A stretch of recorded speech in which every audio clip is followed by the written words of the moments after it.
Welcome to Masters Momentum podcast with me, Darren Scott.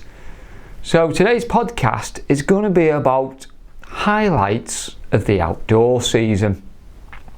And I'm going to kick off with probably one of the most fabulous weekends for Masters Athletics, which took place in August. And the first one I'm going to briefly mention is the Masters Grand Prix, which was held in Sheffield, which is organised by my good self. And I had the privilege of witnessing some fabulous performances there. And the first performance went to M70 athlete Ian Broadhurst of Welsh Masters. He ran a British record over 300 metre hurdles in 47.72 seconds. So congratulations, Ian. He's accustomed to running many records, which he has done over 300 metre hurdles, which I think he owned anyway, and he's done records over 400 metres as well. But then we had another male athlete set another British record in the 100 metres, which was M65 athlete John Wright, who ran it in staggering 12.38, and the wind reading just being plus 0.4. But it wasn't until later on in the day that we had a world record. And I always say world records are like top dollar.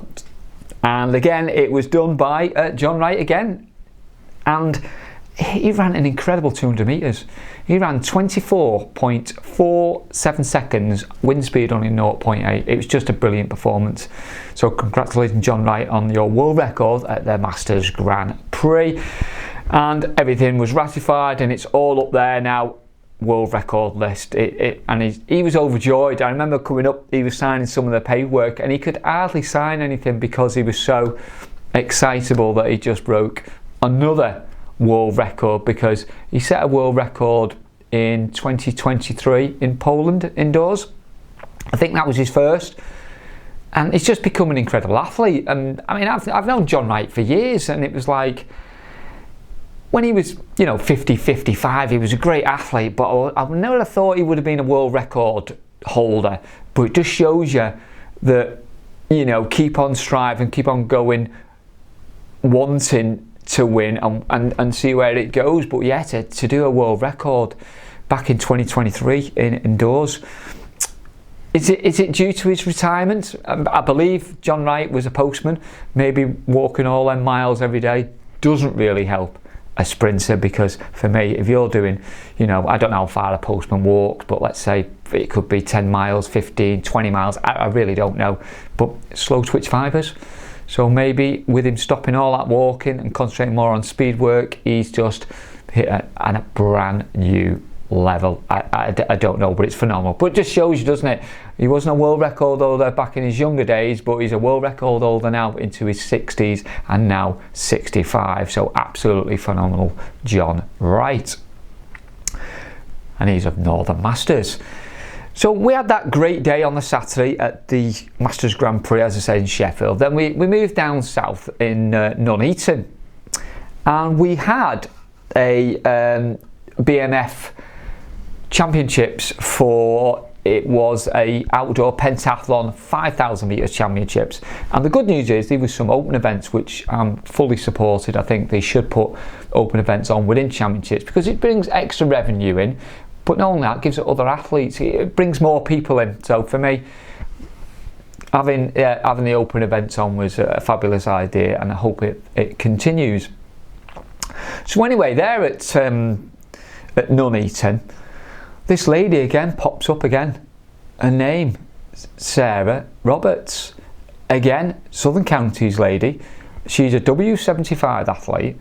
She holds world records already in 800 metres, 1500 metres, a mile, 3000 metres, and she already held the 5000 metre world record. But guess what? She only goes and lowers her own world record over 5k by another 10 seconds. So now her world record is 22.5 minutes, 0.18. And I was thinking, 22 and a half minutes for a 5k. I do 5ks, you know, not so much anymore, but a few years ago I did do part of my training, part of my conditioning work. And, you know, and I always say once I get under 25 minutes, it's going in the right direction, because usually I start off around 24, 25 and a lower and lower and lower and do get quicker. But I'm thinking right now, if somebody said to me, Darren, go and run a 5k, and I class myself as a fairly fit bloke, you know, I still think I could do a fairly decent 5k. I don't know if I could do 22 and a half minutes. I really don't. And the average person who ever sees me in the gym, you know, says, I'm going to do a park run, what do you think I should aim for? And I always say, well, see if you can break like 30 minutes, half an hour. If you can get like half an hour, that's good going, and you build on from there. And then getting sub 25 is good. And I'm thinking 75 years old, thinking that's phenomenal. So another world record by Sarah Roberts over the 5k. So she was the first world record holder on that day. So fabulous news again.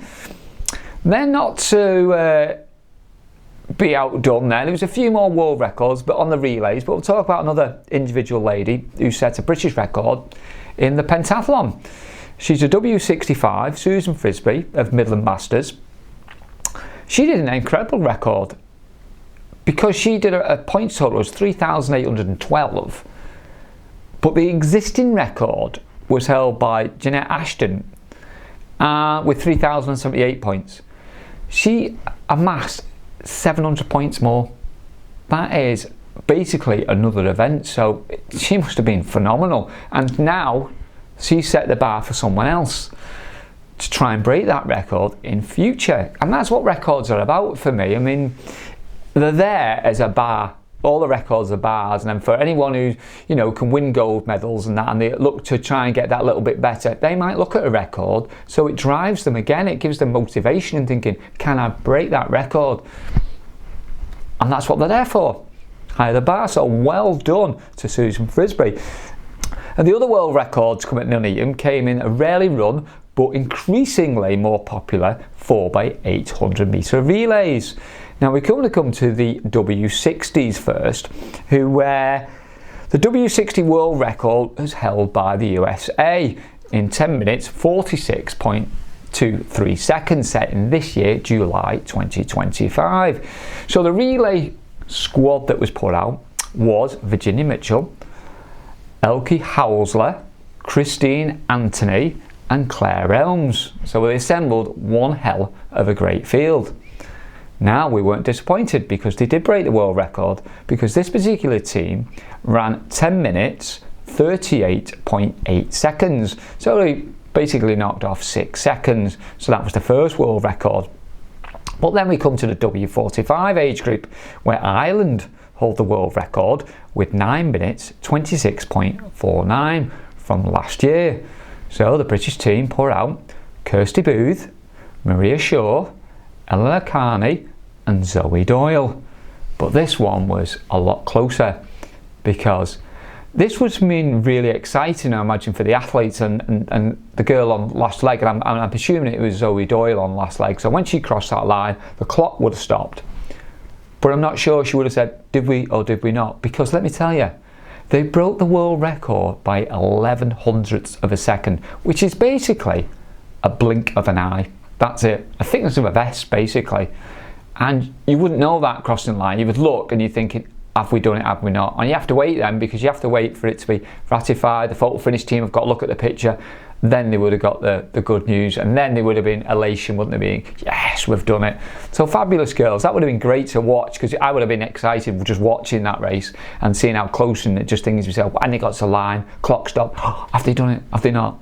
Well, anyway, they done it. So there was 2 world records done at Nuneaton.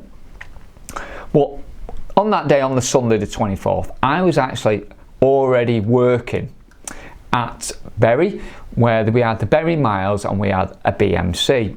Now I knew this record was being attempted by the M35s, because they've been in contact about, you know, they'd like to go for this world record and they needed everything in place. So they got in contact with me to say, Darren, what do we need to make sure this world record is ratified? Which went through all the process. So anyway, the world record that they were chasing, M35 team, was Spain's 7 minutes 51.47, set in 2016. So the British team had on the first leg Harry Wakefield, who incidentally broke the 800 and 1500 metre British record. Then we have David Proctor, Matthew River and Dave Scott, and they all needed to average 157. Well, let me tell you, they averaged, and this is an average by the way, they all averaged 153.5 and smashed the world record by over 16 seconds. That's a huge margin, and they ran 7 minutes 34.86 seconds. And it was just nice when they did that. They got the photographs taken with the display of the clock displaying the world record. Then they got an interview from the actual BMC because they were there, part of the event. So that was all just nice to see, and it was great that they got the world record and obviously all ratified and up there in the world ranking lists. So it was good to see. And not only that, we had another British record done at Bury, which was former team manager, world champion Dean Richardson, who was sort of making a bit of a comeback, and he ran the British mile record, which he ran 4 minutes 28.23, breaking Tony O'Brien's record set in 2021 in 4:29.26. So another record for Midlands Masters. So we had it was just one of them weekends, and I always say, you know, we call it a super Saturday or super Sunday. It was just a super weekend, and I was just proud, and I'm glad, you know, we got it all out there to say yes, us Masters. It was just brilliant. So from there, I'm going to move on to the British Masters Championships held in Derby. I think this is the second year this has been running there. I ran there in 2024.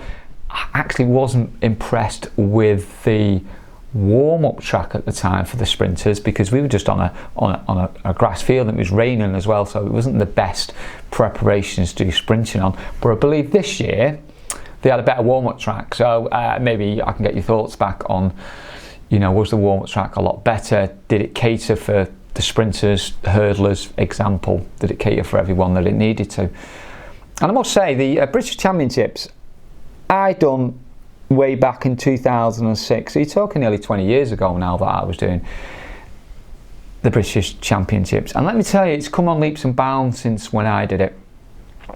And I think that goes to a big thank you for Kay Reynolds, because she stepped up as track and field secretary a few years ago now.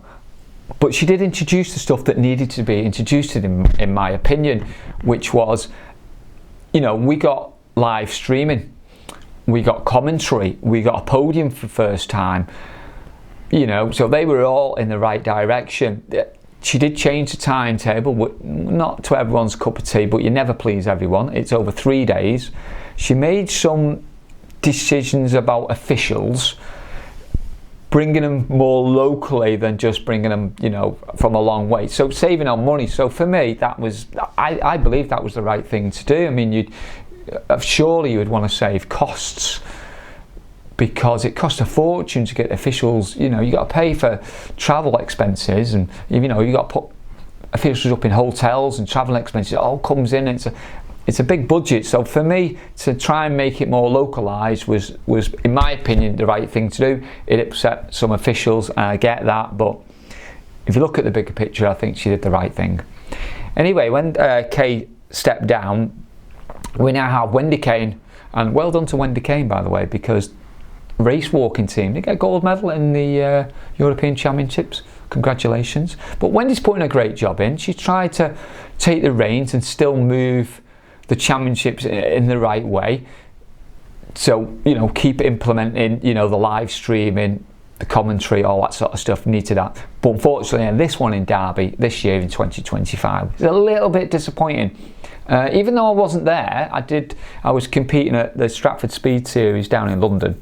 I did watch some of the live streaming, and I think it must have been possibly day one, and you know, it was a bit cold, damp, wet, I think, at Derby, but the cameraman, or the camera person I should say, wasn't very good. they couldn't keep up with the action. It was just going from the front to the back and back, just couldn't keep up at all. And I didn't know what race was coming up. It was just poor. I'm watching John Wright there win his 100-metre heats, and he ran a world record in the heats of 12.15 plus 0.9. There's no mention, just nothing. There was no commentary, just nothing. And I was like, he's just won a world record.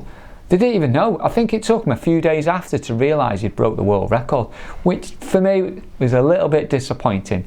So for me, to have no announcer, no commentator, a little bit disappointing, because in previous years they have had them, so I'm not sure why they didn't have them this time round, but that was a little bit disappointing. Maybe have a little bit of music on, you know what I mean, for in between certain races. If there's a track race going on, 3k, 5k, race walk, put a bit of music on maybe. I just think the atmosphere, it just makes it a better atmosphere. That's my opinion. It'd be good to get your opinions of whether the British Masters Championships themselves can be improved. Yeah, that'd be a good one. Find out what people's thoughts are on that. So I've just covered that little bit. I'm going to come to actually my best male and female athlete of 2025, which is coming up after I give a little bit of news. So I'm going to go to, I've always said in this podcast, I want to give any latest news out there. I want to give. I know it's a little bit late on this news, but it is news regardless. And I want to mention a lady because this is the idea of me doing a podcast, to find out about other athletes that are doing things that I just don't know. But anyway, so I'm going to come to a lady called Sarah Webster. She made history by setting a new women's European and world 24-hour record. She covered a staggering 278.622 kilometres. Now, I don't know about you, but I'm not really a kilometres person. I'd rather have that in miles, please. So I've worked it out. It's 173 miles she covered in 24 hours. And I was thinking, well, what is 173 miles? So I worked it out. So basically, if I went from Manchester Sports City and I ran all the way down to Bedford, that's 173 miles. I was thinking, wow, imagine someone saying to me, right, Darren, I want you to run on Friday morning all the way down to Bedford from Sports City, and obviously get to race, because I'd have to go for a purpose, wouldn't I? Well, yeah, congratulations. It's just phenomenal, that 173 miles. And that was at the 24-hour World Championships in France on October the 19th, 2025. So what other news has come to light? Well, after Madeira, Portugal, the European Masters Championships, a lot of athletes that were a little bit, let's go, disappointed with the organisation, and I will touch on that on my next podcast. But from that, a lot of issues. There was a new Facebook page put together by none other than Donald Brown, and it's simply called Masters Voice, and that's well worth a look, because it's given us Masters a chance to voice our opinions. What's good, what's bad, what can be improved, but it's all got to be constructive. So well done, Donald Brown, for putting that together. Other news is we do have a world ranking system that's in place that we as Masters have to pay for, but there's a new one come out, and this is free. Yes, it's free, and this has been set up by Giuseppe Minetti, and this is called themastersathlete.com, and he's compiling all this data, which is hats off to him, because it's a lot of hard work to do. But the one thing he has put in place, because he's listened, like some people don't listen, some people do, some people don't.